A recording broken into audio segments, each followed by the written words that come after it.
Hey everyone, welcome back to the channel. If you're diving into the world of crypto in 2025, you might need to move your XRP around, like from Revolut to Exmo. Today, I'm walking you through this process step by step.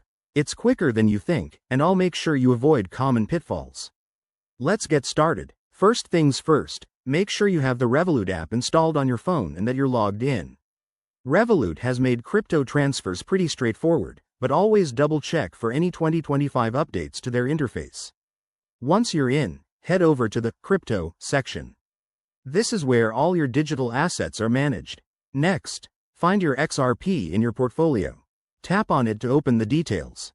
Now, look for the Send or Transfer option. It's usually right there on the screen. Before you proceed, you'll need your Exmo wallet address.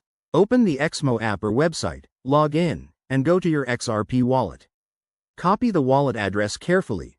One wrong character could send your XRP into the void.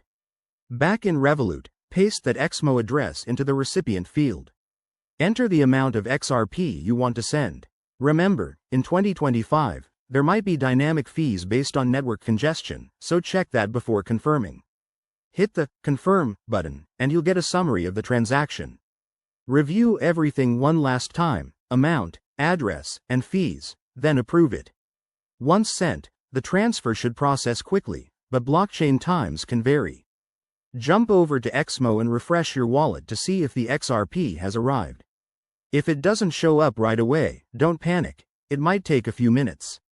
A quick tip: always use two-factor authentication on both platforms to keep your assets secure.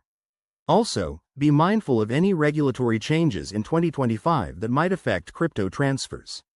That's it for this tutorial. You've just mastered sending XRP from Revolut to Exmo. If this helped, smash that like button and subscribe for more crypto guides. See you in the next video.